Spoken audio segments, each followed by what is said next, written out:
Cup നേടിയതിന് പിന്നാലെ T20 world cup നേടിയതിന് പിന്നാലെ പരിശീലകൻ ഗൗതം ഗംഭീർ പറഞ്ഞിരിക്കുന്നത് ഇനി തങ്ങളുടെ അടുത്ത ലക്ഷ്യം 2027 നടക്കുന്ന വൺഡേ വേൾഡ് കപ്പാണെന്ന് വ്യക്തമാക്കി പറഞ്ഞിരിക്കുകയാണ് കോച്ച് ഗൗതം ഗംഭീർ.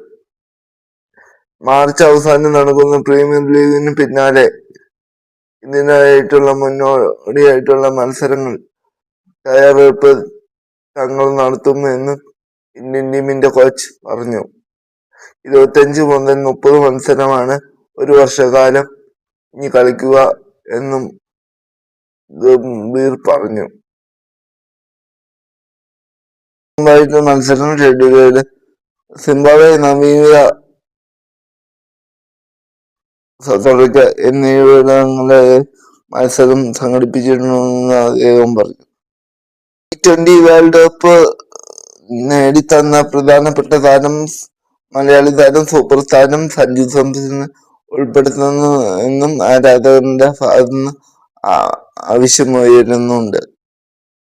IPL പ്രകടനം മാത്രം നോക്കിയാണ് സഞ്ജുവിനെ ടീമിലേക്ക് കൊണ്ടുവരും എന്ന സൂചന നൽകിയിരിക്കുന്നു ഗൗതം ഗംഭീർ. ഗൗതം ഗംഭീർ പറയുന്നത് എങ്ങനെയാണ്? IPL-ന് ശേഷമായിരിക്കും 2027 ലോകകപ്പിനുള്ള തയ്യാറെടുപ്പ് ഇന്ത്യ നടത്തുക.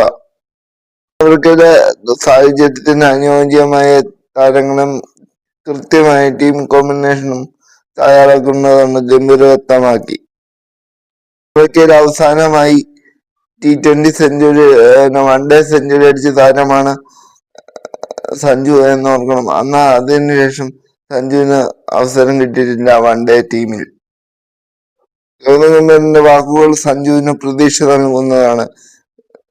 കെ രാഹുലാണ് നിലവിൽ ഇന്ത്യയുടെ വിക്കറ്റ് കീപ്പർ. പ്രത്യേകിച്ച് ഗൗതം ഗംഭീറിന് താല്പര്യമുള്ള താരമാണ് കേരളീയ സൂപ്പർ സ്റ്റാർ സഞ്ജു. ഇതിനിടയിൽ ഇന്ത്യൻ ടീമിന്റെ ഏകദിന ടീമിലേക്ക് തിരികെ വിളിക്കണമെന്നും ആരാധകരുടെ ഭാഗത്തുനിന്നും ഉണ്ട്. എക്സിലാണ് ഈ വാക്കുകൾ ട്രെൻഡിങ് ഇപ്പോ. ഇതുപോലെ ക്രിക്കറ്റ് വാർത്തകളാണ് ക്രിക്കറ്റ് യൂട്യൂബ് ചാനൽ നിങ്ങൾ സബ്സ്ക്രൈബ് ചെയ്യുക. മറ്റൊരു വീഡിയോ ആയിട്ട് വീണ്ടും കാണാം. നന്ദി, നമസ്കാരം.